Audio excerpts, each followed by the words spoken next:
Hey, so if you guys didn't know, check this out. I started another channel called the Grilling TV Network, right? You can see Pat Neely, myself, and other great chefs on there, cooking up some fire recipes and giving some real knowledge. So go by, check it out. The link will be down in the description box below. And guess what, folks? Enjoy the video. Country fried steak. Let's get it. Now, if you guys go ahead and look down here, listen, I'm not finna do all of that talking. You guys, I'm gonna do a glance over these ingredients. It might look like a lot, but it's not. And as always, the full ingredient list will be down in the description box below. Okay, so look, the first thing I'm gonna do is I'm gonna start with my beef cube steak, right? As you can see, I already bought it. It came like this already, right? I call that semi tenderized, right? Now we using saran wrap. You don't wanna use this side, right? Since we're doing it this way. Now I'm gonna just take this. But this is what you're looking for, right? So now we peel this off, or peel this back, because we got to do 4 more. We do like this, and there you have it, folks. Beef cube steak tenderized, but we're not done yet. Okay, so look, we got to put a little pre-thought into it, right? So now we're gonna go ahead and take our buttermilk. We're gonna add this here. Look, we're gonna go ahead and put our 2 eggs in here. Okay, so after the eggs, look, I'm gonna give this 3 generous pinches of salt, right?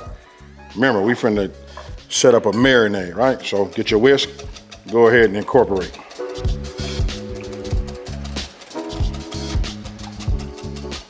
If you're really looking at it and paying attention to how I done it, I should have made that first, you know what I mean? But now that we got this tenderized, we'll just drop that in there like that. We're gonna get all of the meat in there, right? I'm gonna set this over here. And now we're getting ready to repeat. And the reason I set it up the way I did, because I want to reuse, my saran wrap, right? Put this over the top. You guys got the just. And now we repeat.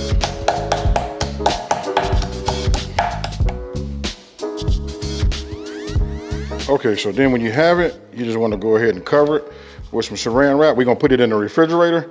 Now listen, 1 to 2 hours is okay. You know what I mean? That'll get it a little bit on the tender side. If you can remember to do this the day before, like just put it in overnight, that'll do it.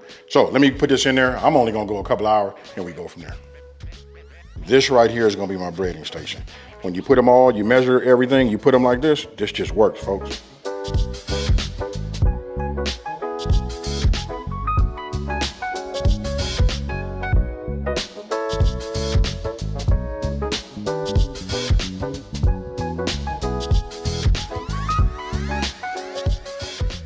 I tasted it. Let me just tell you, that's got some seasoning in it, right?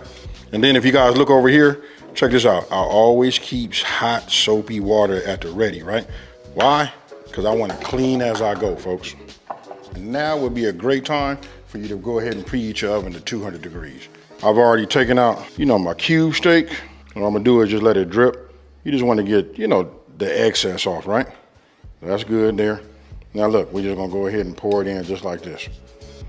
You just lay it over the top. Your binder gonna make all of the flour stick, and just push it down. You know what I mean? Just work with it.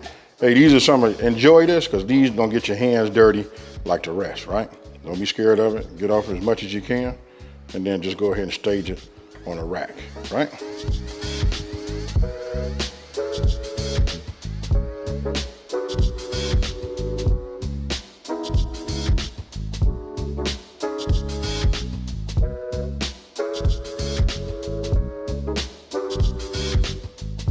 Okay, so if you come here, you can take a look at it. When you got your temperature right, they should look just like that, right? You want to strain them and then just go ahead and put them on this rack. You know what I mean? Just like that. Okay, so look, now that we're done, look, I'm gonna go ahead and take myself 3 tablespoons of this frying oil, right? Now this right here was fire. I'm gonna go ahead and get this little half over there. That's all you gotta do. You wanna set that off to the side. Now, for the rest of this over here, look, we're gonna discard this. So let me go ahead and get my container that I put my oil in, and then we'll go from there. Okay, so now you wanna take, your finished product, put it in your 200 degree preheated oven, and this is how we're gonna keep it warm, right? So now I've already discarded all of my grease, right?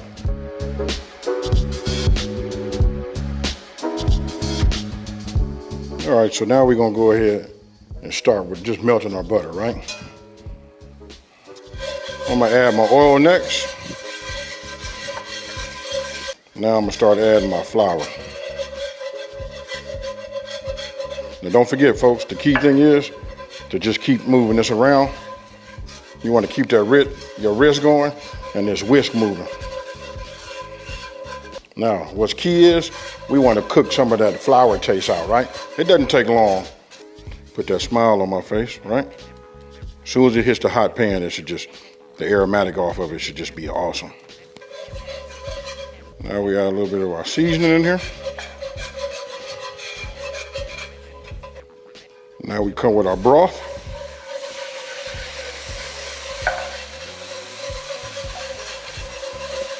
Now we'll go ahead and start adding a little bit of our milk. Now I put in just a little bit at a time because I want to incorporate it, right? The key is we got to keep it moving.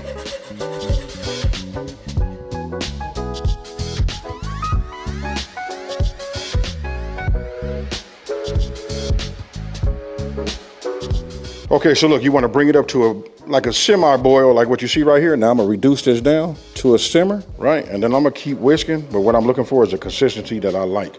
However you guys want your gravy to be, that's what you want to do. And don't forget, folks, right here where you want to taste it to see if you want to go ahead and make any adjustments. Remember, you got to taste as you go. That way you can adjust. Okay, so you can see I got the gravy here. I don't have like a little gravy dish right now. So what I'm gonna do is I'm gonna just take this and I'm gonna pour it into my Pyrex. Here you go. I'll let you guys eyes and mine take over. All right, so I'm gonna go ahead and just grab it here. Oh my goodness, folks.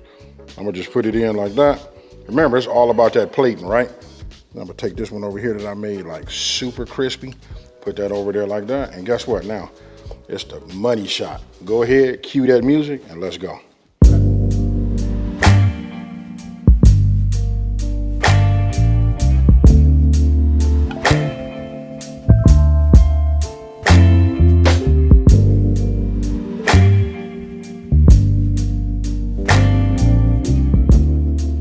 All right, folks, it ain't nothing else left to do but to go ahead and taste it. But what I can tell you is, listen, this is what puts us in the ballpark. If you went ahead and got your breading right and you seasoned it right, and then you had your oil up to temp, you put that in there, I can tell you right now, this is gonna be fire. We ain't gotta do all that. And then don't forget, we marinate it. Listen, I'm not finna over talk it. I'm finna go in here and just get me some. Oh my goodness, look at how this cut. Really, okay, so you wanna know how it is? Look, I can just almost pull this apart like that. You know what I mean? This is right here. Now, take this. Give me a little bit of these mashed potatoes. You know what I mean? Got some gravy on there. Guess what, folks? Cheers. Ooh.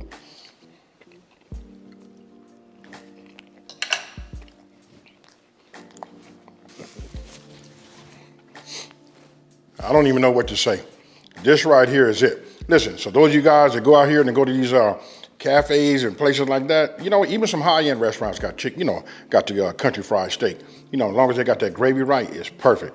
And like I said earlier, since we went ahead and did everything and we tasted as we went, we knew this was gonna be together. It was really just about going ahead and cooking them, making sure we got to 165. By the end, if you did 350 on your oil, that would have got you just right. You'd have got these colors. Again, I don't want to say nothing. I don't want to over talk it. What I want to do is I want to read your comments down in the comment section below. Now, if you're new to my channel, let me just take this time to say thank you for watching this video. Don't forget to like, smash that subscribe button, and I want you guys to tell everybody out there, listen, there's a channel out here that's simplifying these recipes and taking the mystery out of cooking. And guess what, folks? I'm finna go back in here and get me some more. I'm out. Peace.